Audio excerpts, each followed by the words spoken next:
जय श्री कृष्ण।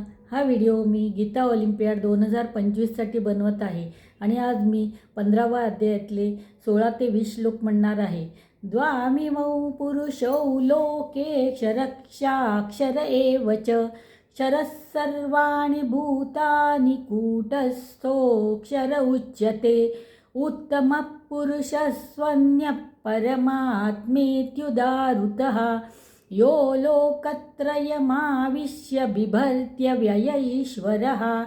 यस्माक्षरमतीतोऽहमक्षरादपि चोत्तमः। अतोऽस्मि लोके वेदे च प्रथितपुरुषोत्तम।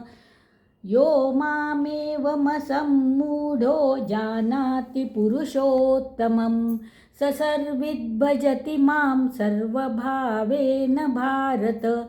इति गुह्यतमं शास्त्रमिदमुक्तं मया नघ। एतद्बुद्ध्वा बुद्धिमान् स्यात् कृतकृत्यश्च भारत।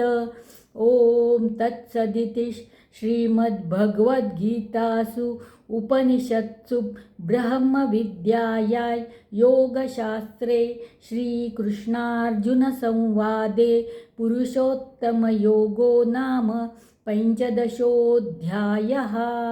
हरये नमः। हरये नमः। श्रीकृष्णार्पणमस्तु।